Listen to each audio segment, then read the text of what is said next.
Hi, this is Judy from Fox Cities Quilt Company, and this is Sunday from the Sewing Room. Today I'm showing you our beautiful Moody Bloom full quilt panel. We have a challenge going on with it right now, but if you don't want to do the challenge, I wanted to show you some other things that you can do with it. Right now, all I have is this whole full quilt panel all quilted up and bound, and it is on a queen size bed, so that's how big it is. And then it comes with several different, actually 9 different pillow panels. And I made these two, and I'm going to show you how to make these two this week so that you have something different and a little bit of interest instead of just making just squares. And then next week I will show you how to do some more, but let's get started on these two.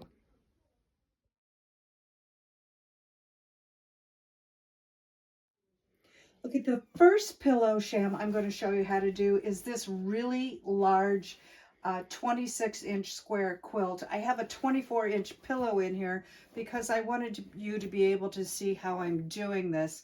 And this is just an envelope opening, and I'm going to talk to you about that. Sometimes I like to do just envelope openings, which is exactly what it sounds like. It's 2 pieces of fabric folded on top of each other, and then you can slip the pillow inside. And sometimes I like to do a zipper opening, but tonight I'm going to show you the envelope opening. So what I have done is I have measured my pillow panel and I have cut it. And so this pillow panel is 26.5 inches square. This is the mate to the one that I just showed you.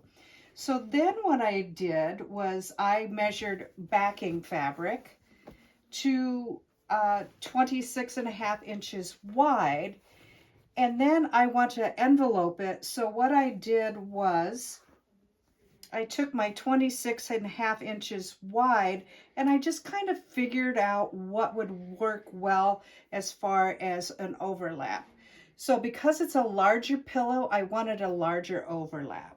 So all I did was cut it 26 inches wide. And this particular piece is 26 inches wide by about 18 inches. So then what I did was I folded each side down twice, and then I stitched it so that we have a nice clean edge. It's nice and finished, and I did that on both pieces. So this one is 18 inches wide, and this one is a little smaller, and this one is about 14. And again, I folded over 1/4 inch once and pressed, and another 1/4 inch again and stitched so that I would have a nice finished edge. Now on this particular panel, what I'm going to do is I am going to bind it, as you can see, just like a quilt. So all I did was put a really simple binding on here, and I just top stitched it because I just didn't have time to hand stitch it down, but you're going to just basically bind the sham just like you do a quilt. So here's what I did. I took my pillow cover and I put it face down, and then I took my 2 finished pieces that I am going to make my envelope with, and I put that right side up. So it's going to be wrong sides together. And this one will go like this. I think I like the top one on to overlap the bottom one is usually my preference. And I'm just going to lay those so that all the raw edges line up. And all I will do is I will pin it in the corners and on this overlap, and I'm going to stitch all the way around. And then I simply prepared a binding. So you will take your 4 sides and add a few inches and prepare a 2.5-inch strip binding, and you will put this on just like a quilt. So you're just basically you're making a little 27-inch quilt. So that is the first one, and this is just a regular simple pillow sham that is just bound like a quilt.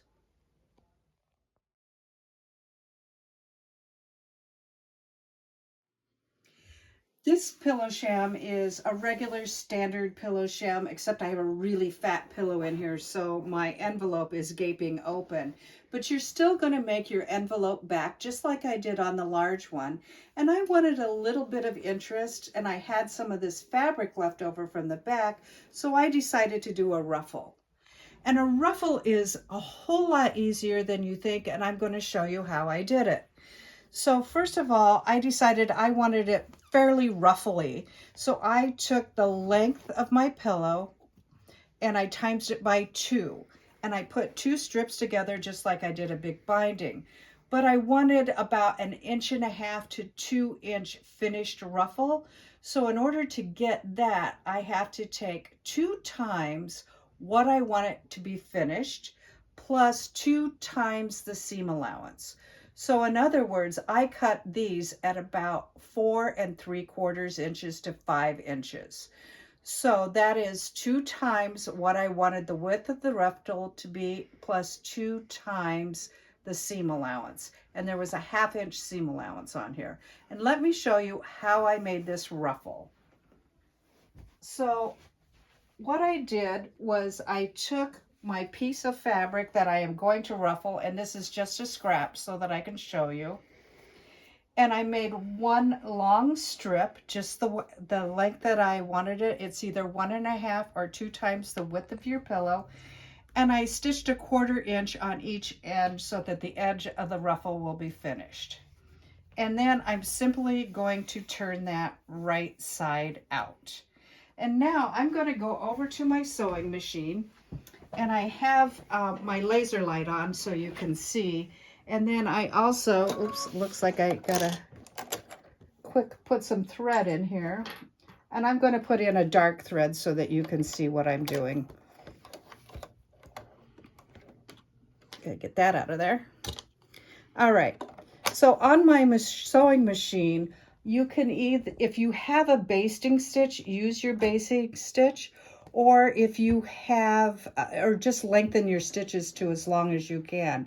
And the first thing that I do is I make sure that I pull out so that I have something to pull on to make the ruffle out of my sewing machine so that I have something to grab on. Then you can see my needle is all the way to my left, and that is absolutely fine. And I am going to put the edge of my ruffle on that 1/4 inch line, and then I am going to start stitching. And this is my big basting stitch that my machine makes. Yours may have one on it, it may not.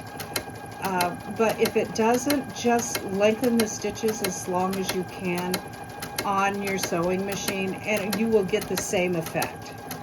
So I'm going to take this all the way to the edge. And then I'm going to bring my foot up, and instead of clipping my fabric with my automatic clipper, I'm going to pull this out again so that I have something to pull on. And you can see already that this is starting to ruffle up. So, and I'm glad that these 2 threads are 2 different colors so that you can see what I do here. So what I'm going to do is I'm going to take either the top or the bottom thread, whichever you prefer, and I'm going to start gathering this ruffle. And I'm going to do it on both sides so that I don't lose one of these threads in the edge. And then once I get it gathered, I will kind of hold my thread here and even out my ruffle so that it looks even all the way across.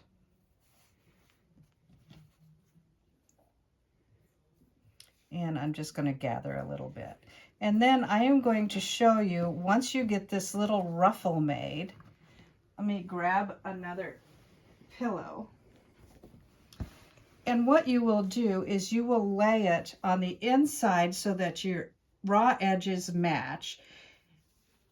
And you will just start pinning so that it's pinned, the ruffle looks even all the way across the edge of your pillow sham. So again, if you want it super, super ruffly, you're going to want to make it twice as long. If you want it just sort of ruffly, you're going to make it like 1.5 times as long. And you'll just keep gathering up that ruffle until you get it to the size that you want. Once you do that, you will pin this down on each side, because remember mine was on each side. You will pin this down on each side so that it goes from edge to edge. But on this one, my seam allowance was 1/2 inch. So I just want to take it just inside that 1/2 inch because I want that ruffle to go all the way to the edge. But I don't want to have to sew it into my seam allowance because I want that to hang free. And then you will baste again with a scant 1/4 inch all the way across. Lay your backing on top and then sew all the way around with your envelope, or turn it right side out. And when you do that, you will have these cute ruffly ends on each end of your pillow sham. And so those are the 2 methods that I'm teaching you today. Just your basic quilted and bound pillow sham and a ruffled edge pillow sham, both with an envelope back. Come back next week and we will show you 2 more methods of making pillow shams. This is Judy from Sunday from the Sewing Room. Thanks for watching. Bye-bye.